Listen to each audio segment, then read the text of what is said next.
Je ne vais pas demander si M. Boulanger est d'accord, mais je reviens sur la communauté de communes. À partir du moment où l'on vire, où l'on glisse dans cette espèce de folie, où l'on pointe du doigt, où l'on dit il y a les bons et il y a les méchants, je veux dire, on crée les conditions de tension. Oui, mais attendez voir. Vous ne pouvez pas revendiquer, vous, le droit en toute impunité d'exclure des élus de la communauté de communes. Hein. Alors, soyez exemplaires. Madame Pierson, apprenez à vous tenir dans une commission, à vous exprimer. Mais si, c'est un... Et les choses changeront peut-être. Je vais donner l'explication par rapport à Madame Leclerc et Madame Jaubert pour les commissions. Est-ce que c'était clair? Je suis arrivée, qui c'est qui était avec moi? Hervé.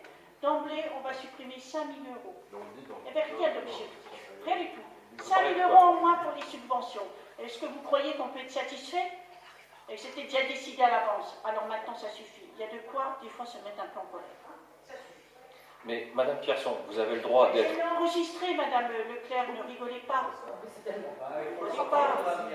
Madame Pierson, on ne vous discute pas le droit... S'il vous plaît, Madame Pierson, on ne vous discute pas, nous ne vous discutons pas le droit d'avoir un avis, une opinion, une divergence forte, totale, sur le point de vue d'un de vos collègues. Ce que l'on ne peut pas accepter, c'est simplement l'attitude qui souvent est totalement absente de ce que je pense devoir être celle d'un élu responsable, qui s'exprime avec mesure, qui écoute ce qu'on lui dit et qui répond. À partir du moment où on vire dans l'invective, dans l'agression, forcément, vous avez en face de vous des gens qui peuvent résister à cela et d'autres qui disent « ça ne m'intéresse pas de travailler dans cet état d'esprit-là ». Voilà. Alors, vous allez me prêter beaucoup... Vous allez me prêter certainement, et vous me prêtez beaucoup de défauts. J'essaie dans tous les cas de rester calme, d'essayer d'amener des arguments. Parfois, ça vous paraît long. Hein. D'accord. Mais en tout cas, il faudra chacun s'exprime comme il le veut, motive votre problème de comportement. Je vous invite en tout cas à y réfléchir dans le travail des commissions. Et je pense que dans les commissions dans lesquelles vous siégez, un petit peu plus de tenue ferait certainement, vous voyez, du bien. On est toujours assez loin finalement de la décision que nous allons prendre. La question que je pose, c'est est-ce qu'on va rester ici jusqu'à minuit à compter des points et à se balancer des trucs à la figure, ou est-ce qu'on va prendre une décision responsable dans l'intérêt des 1600 et quelques habitants de Vigie, ceux qui habitent rue du Château d'Eau et ceux qui l'empruntent, les gens des alentours qui vont la traverser, l'emprunter et voir que Vigie s'améliore, que l'on requalifie effectivement un certain nombre de secteurs, que l'on crée des trottoirs où il n'y en a pas, que l'on crée des pistes cyclables, que l'on crée du stationnement et que ce village devient plus agréable, ou est-ce que simplement pour livrer la bataille contre Alain Vanzella, contre le maire pour obtenir sa démission, vous allez jouer cette politique de la terre brûlée, quelles qu'en soient les conséquences, en espérant quoi? En espérant une dissolution du conseil municipal? Ce serait bien. N'importe quoi. Madame Pierson. 15 personnes écrivent au conseil des ministres. On vous l'a proposé, vous n'avez pas accepté. 15 personnes, et M. Vanzella pouvait écrire au conseil des ministres et demander la démission de tout le monde. Bien sûr, Vous avez un code pardon. particulier, monsieur. Mais non, le maire et les adjoints ne sont pas démissionnaires. Vous avez un code particulier, monsieur. Vous avez un code particulier où c'est le maire qui écrit pour demander la démission du conseil. Ah bon? Ah oui, oui, d'accord. Bien, écoutez. Les adjoints comme monsieur le maire ne peuvent pas être démissionnés comme ça. C'est obligé de passer par le conseil des ministres. Vous ne maîtrisez pas très bien le sujet, mais c'est pas grave, je vous en tiens par rigueur. Un conseil municipal est dissous lorsque les conditions de son fonctionnement sont irrémédiablement compromises et devenues impossibles. Voilà. Donc si votre stratégie... Non mais, et le maire et les adjoints et les conseillers n'ont absolument pas voix au chapitre, la procédure ne prévoit pas que le maire soit convoqué pour s'expliquer, le préfet... Non mais... Acceptez d'apprendre. Bon, le préfet, constatant que l'administration de la commune est totalement bloquée, ne fonctionne plus et que la population en souffre beaucoup trop, peut rédiger une note.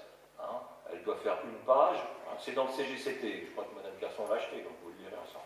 Non, le préfet. On l'a tous acheté. Très bien. Bon, donc le préfet rédige une note, d'accord, après avoir bien entendu consulté le sous-préfet, les services, etc.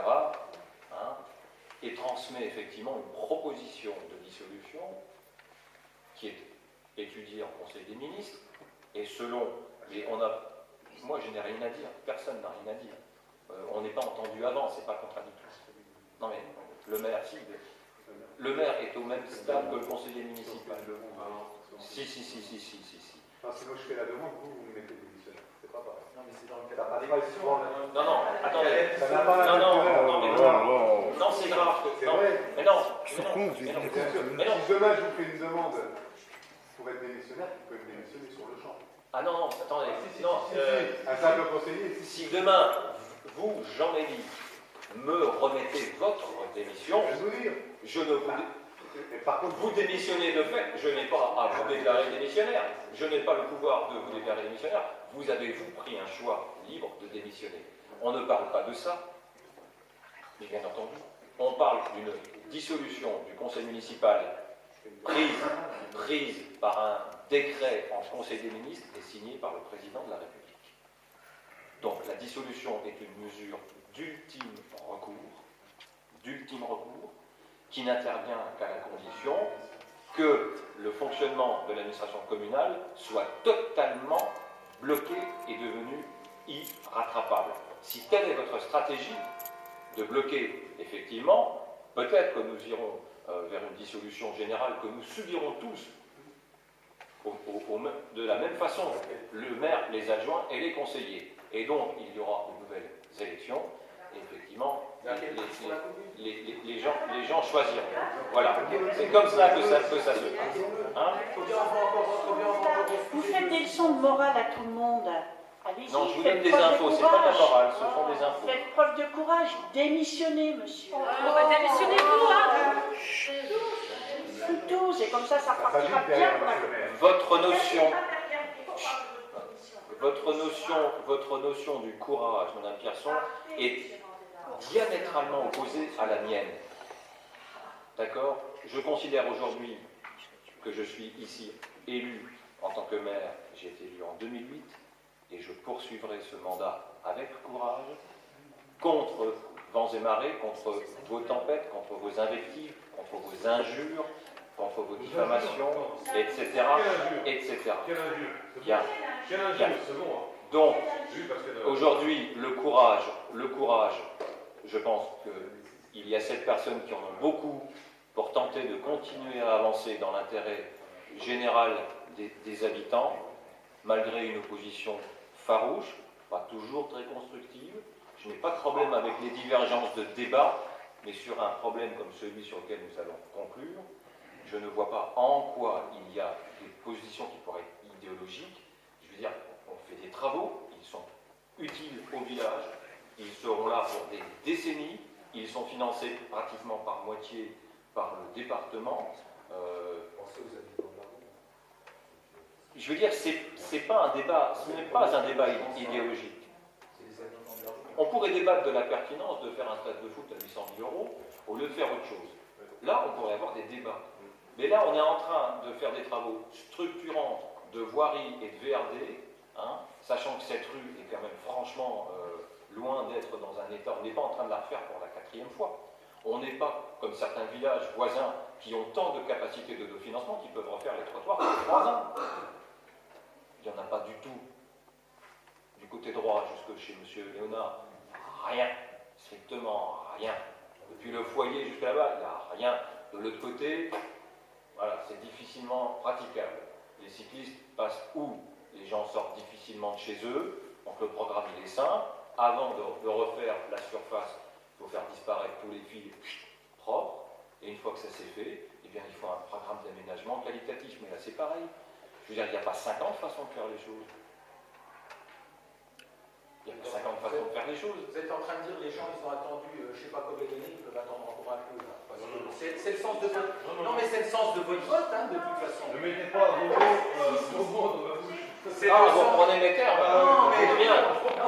Non, mais en attendant, même si ce n'est pas votre intention, dans les faits, c'est ce qui va se passer. Hein, c'est ce qui va se passer. Ça veut dire qu'on ne pourra pas attaquer les travaux. C'est même pas combien d'années, ça a toujours été comme ça. Il y a 54 ans. Oui, non, mais on l'a eu attendre. Ah, en fait, c'est ça. C'est les erreurs d'avant. Ils peuvent attendre encore un peu. On comprend mieux maintenant. Non, mais 54 ans, monsieur Boulanger. Madame Guyot souhaite prendre la parole. On comprend mieux maintenant. Monsieur Boulanger. Monsieur C'est Boulanger. les erreurs du passé qui remontent. Monsieur Boulanger. Monsieur Boulanger. Vous comprenez rien, monsieur Boulanger. Monsieur Boulanger. Monsieur Boulanger. C'est pire que le Monsieur Boulanger. Je souhaiterais donner la parole à Madame Guyot. Vous avez dit que vous êtes calme. Moi aussi, je suis calme. Depuis qu'on est élu, on vous demande de participer dans les commissions. Pourquoi M. Saint-El n'a pas contacté les gens de la commission travaux pour ce projet-là? On n'est pas à l'élaboration de la route, c'est l'enfouissement. Mais même si c'est l'enfouissement, Mais nous aussi, on n'a pas participé.